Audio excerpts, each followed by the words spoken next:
सभी श्रोताओं को शत शत प्रणाम। जैसा कि हम जानते हैं, जेएसएससी सीजीएल मामले में माननीय सर्वोच्च न्यायालय ने अपना फैसला सुनाया 5 जनवरी 2026 को।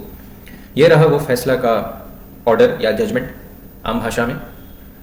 Supreme court of India high court के जिस जजमेंट को चैलेंज किया गया था उसका number WPS 1476 of 25, WPPIL 5717 of 24, Prakash Kumar versus the state of Jharkhand. Supreme court ने कहा अपने ऑर्डर में, we are not inclined to interfere with the impugned judgement, यानी हम झारखंड हाई कोर्ट के जजमेंट के अगेंस्ट कोई हस्तक्षेप करना नहीं चाहते। The special leave petitions are accordingly dismissed. Supreme court में जो याचिका दायर की गई उसे स्पेशल लीव पिटिशन कहा जाता है, स्पेशल लीव टू अपील। तो वही कहा गया कि the special leave petitions are accordingly dismissed. Further supreme court ने कहा, एक क्लैरिफिकेशन दिया कि जितने भी अपॉइंटमेंट लेटर्स इशू किए जाएंगे या इशू किए जा चुके हैं, they will remain subject to final outcome of all criminal prosecution। यानी जो इन्वेस्टिगेशन अभी भी चल रही है सीआईडी की, पुलिस की, झारखंड में उस पेपर लीक के मामले को लेकर, उनका जो भी रिजल्ट आएगा, यानी मान लेते हैं कोई स्टूडेंट है जिसे अपॉइंटमेंट लेटर इशू किया जा चुका है और बाद में यह पाया जाता है कि वो स्टूडेंट संलिप्त है, यानी वो भी दागी कैंडिडेट है, तो उसका अपॉइंटमेंट रद्द हो सकता है। The state government shall take appropriate steps to mention the same in the appointment letters। यानी जितने भी अपॉइंटमेंट लेटर्स इशू किए जाएंगे उसमें स्टेट गवर्नमेंट ये लिख देगी कि यह अपॉइंटमेंट सब्जेक्ट टू है जो इन्वेस्टिगेशन चल रहा है उसके, यानी ये अपॉइंटमेंट लेटर परमानेंट नहीं है। अगर आप दागी पाए जाते हैं तो वैसे बच्चों का अपॉइंटमेंट कैंसिल किया जा सकता है।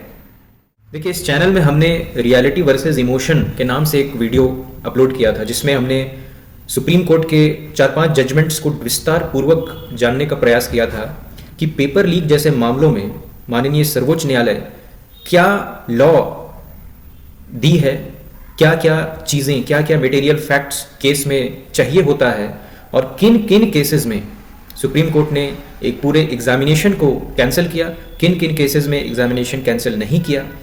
तो अगर उस एनालिसिस को ध्यान में रखते हुए इस केस को कंपेयर करें तो इस केस में उतना दम नहीं था कि सुप्रीम कोर्ट उसमें कुछ एक लेंदी जजमेंट जैसा कुछ दे। पहले ही हियरिंग के दिन यह केस डिसमिस हो गया। रियलिटी वर्सेस इमोशन वाले वीडियो में मुझे याद है कुछ बच्चों ने आपत्तिजनक कमेंट्स किए थे माननीय झारखंड उच्च न्यायालय को लेकर, जजेस को लेकर। ये बड़ा गलत था। एक बच्चे का यह भी कमेंट था कि आप कुछ भी वीडियो बनाइए, हम तो जाएंगे। तो हमने जाने से किसी को नहीं रोका। हमने एक वीडियो बनाया जिसमें 4-5 ऐसे जजमेंट्स को दिखाने का प्रयास किया कि सुप्रीम कोर्ट क्या देखती है ऐसे मामलों में। हमें as teachers, as responsible citizens ये समझना है कि लॉ क्या है, रियलिटी क्या है। भावनाओं में बहकर डिसीजंस नहीं लिए जाते हैं।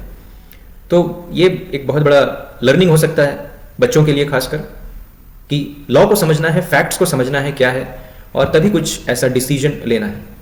तो पुनः सभी को शत शत प्रणाम।